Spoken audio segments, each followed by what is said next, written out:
Imagine करिए अगर सरकार या कोई अधिकारी आपके मौलिक अधिकार छीन ले तो आपके पास क्या ताकत है उसको वापस करने लेने की। तो घबराइए मत, इसका जवाब संविधान का आर्टिकल 32 खुद देता है, संवैधानिक उपचारों के अधिकार के रूप में। और जवाब ये है कि संविधान हमें रिट शक्ति प्रदान करता है, ठीक है, जिसको कि डॉक्टर भीमराव अम्बेडकर जी ने संविधान की आत्मा भी कहा है। और संविधान की आत्मा क्यों कहा है? क्योंकि बिना आर्टिकल 32 के आपका मौलिक अधिकार सिर्फ एक दस्तावेज के रूप में है। आर्टिकल 32 ही मौलिक अधिकार को लागू करने की शक्ति प्रदान करता है, जो कि हमारे अधिकारों की रक्षा करता है, ठीक है। तो ऐसे में बात आती है कि रिट होती क्या है असल में। रिट का सीधा सा मतलब होता है कोर्ट का आदेश। जब सरकार या कोई न्यायिक या अर्ध न्यायिक संस्था या कोई अधिकारी कोई गलत काम करता है, अपने अधिकार क्षेत्र से बाहर काम करता है, तो नागरिक कोर्ट से मदद मांगता है। और कोर्ट जो आदेश देता है वही रिट कहलाता है। भारत में रिट जारी करने की शक्ति सुप्रीम कोर्ट को है और हाई कोर्ट को है। यह शक्ति सुप्रीम कोर्ट को आर्टिकल 32 के तहत है और हाई कोर्ट को 226 के तहत है, ठीक है। और आर्टिकल 32(2) में 5 तरह के रिट को परिभाषित किया गया है, जिसमें से हैं पहला बंदी प्रत्यक्षीकरण, दूसरा परमादेश, तीसरा प्रतिषेध, चौथा उत्प्रेषण और पांचवा अधिकार परीक्षा। तो आगे चलते हैं हम और इस पांचों रिट को हम एक विस्तार से देखते हैं, तो बने रहिएगा। इसमें पहला है बंदी प्रत्यक्षीकरण, हैबियस कार्पस, जिसे कि नाम से ही स्पष्ट क्लियर है, बंदी प्रत्यक्षीकरण, habeas corpus, have the body. Habeas corpus का मतलब होता है शरीर को कोर्ट के सामने पेश करो। अगर किसी व्यक्ति को बिना कारण पुलिस ने बंद कर लिया है या किसी नॉर्मल व्यक्ति ने या अपहरण कर लिया है, तो कोर्ट कहता है उस व्यक्ति को मेरे सामने लेके आओ। अगर गिरफ्तारी गलत पाई गई तो उसको रिहा कर दिया जाएगा। तो बंदी प्रत्यक्षीकरण यही होता है जब कोर्ट आदेश देता है किसी गलत गिरफ्तारी के विरुद्ध में कि व्यक्ति को हमारे सामने पेश किया जाए, ठीक है। तो वहाँ पे हेबियस कार्पस लगता है।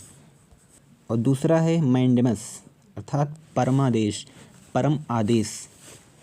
जब कोर्ट किसी ऐसी सरकारी मैन से डिमांड करती है कि भाई क्या कर रहे हो, आपको जिस पद पे बैठाया गया है उस पद के लिए आपकी जो जिम्मेदारी, आपकी जो काम है वो क्यों नहीं कर रहे हो, तब ऐसे में अगर कोई सरकारी अधिकारी किसी भी पद पे बैठ के काम नहीं करता तो उसके खिलाफ मैंडेमस जारी किया जाता है high court and supreme court द्वारा।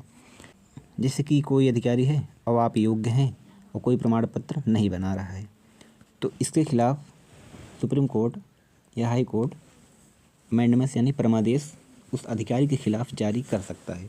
लेकिन इसमें एक अपवाद है कि यह किसी प्राइवेट व्यक्ति या किसी राष्ट्रपति, राज्यपाल या विधानसभा, विधान परिषद के खिलाफ नहीं जारी किया जा सकता, किसी सरकारी अधिकारी के खिलाफ ही जारी किया जा सकता है, ठीक है। और तीसरा है प्रतिषेध, प्रोहिबिशन। प्रोहिबिशन मीन्स रोक लगाना, प्रतिषेध करना। अगर जब कोई निचली अदालत अपनी सीमा से बाहर केस सुनने लगे तो हाई कोर्ट उसे रोक देता है, प्रतिषेध लगा देता है, प्रोहिबिट कर देता है।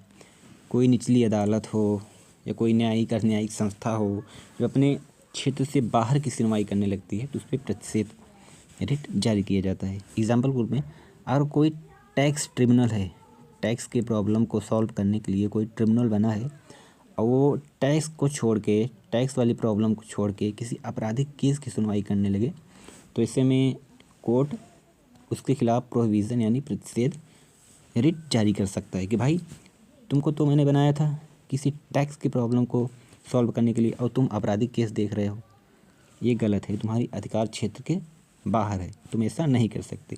तो वहाँ पे प्रतिषेध जारी किया जाता है, ठीक है। और चौथा आता है सर्सियरी यानी कि उत्प्रेषण। सर्सियरी को आप एरर के रूप में याद कर सकते हैं, जैसे कि कोई गलत फैसला रद्द करना हो।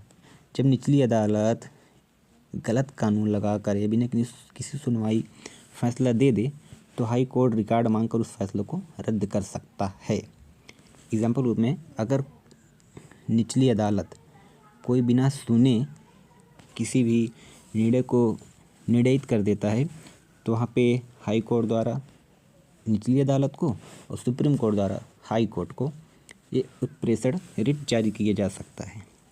ठीक है। और पांचवा है को वारंटो यानी कि अधिकार परीक्षा। को वारंटो नाम से ही क्लियर है कि वारंट जारी किया जाता है।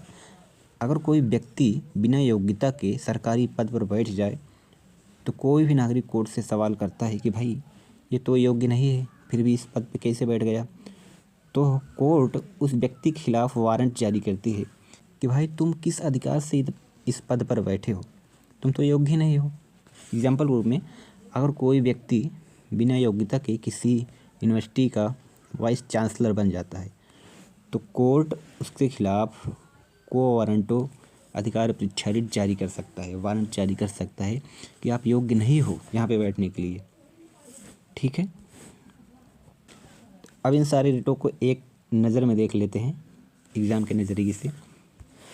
पहला है हैबियस कॉर्पस, किसी गलत गिरफ्तारी से आज़ादी दिलाने के लिए जारी किया जाता है। दूसरा है मैंडेमस, किसी सरकारी अधिकारी से काम करवाने के लिए, वो काम नहीं कर रहा अपने पद पे बैठ के, तो उसके खिलाफ मैंडेमस जारी किया जाता है।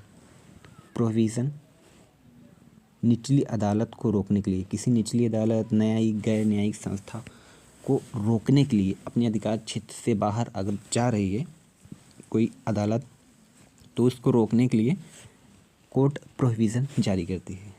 चौथा है सर्सियरी, किसी गलत फैसले को जो कि फैसला दे जा चुका है किसी कोर्ट द्वारा, निचली अदालत द्वारा, तो उसको रद्द करना हो तो अपर न्यायालय द्वारा सर्सियरी जारी किया जाता है रिट। अब ये दोनों लगभग सेम ही हैं, लेकिन इसमें थोड़ा सा डिफरेंट है क्योंकि प्रोविज़न तब जारी किया जाता है जब काम चल रहा हो, काम ख़त्म ना हुआ हो तो काम को रोकने के लिए जारी किया जाता है, रोकने के लिए। और ये सर्सियरी तब जारी की जाती है जैसे कि निर्णय हो चुका हो तो उस निर्णय को रद्द करने के लिए सर्सियरी जारी की जाती है। ठीक है। और को वारंटो अधिकार परीक्षा, कोई गलत पदाधिकारी बिना योग्यता के किसी पद पर बैठ जाए तो गलत पदाधिकारी को हटाने के लिए ये रिट जारी किया जाता है। ठीक है। तो ये है पाँचों रिट। अब देख लेते हैं कि सुप्रीम कोर्ट और हाई कोर्ट में क्या अंतर है रिट जारी करने के उपलक्ष्य में।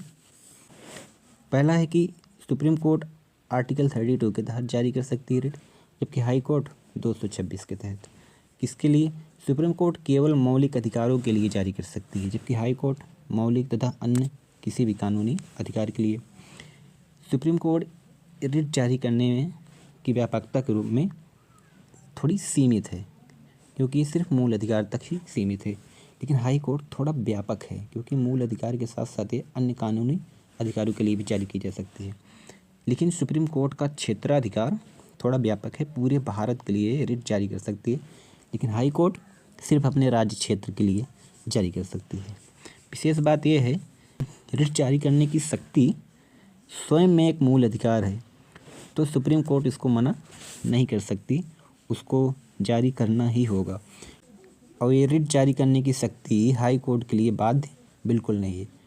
तो यही अंतर है दोनों में। उम्मीद है आप लोगों को समझ में आया होगा। तो ऐसे ही बने रहिए। Thank you.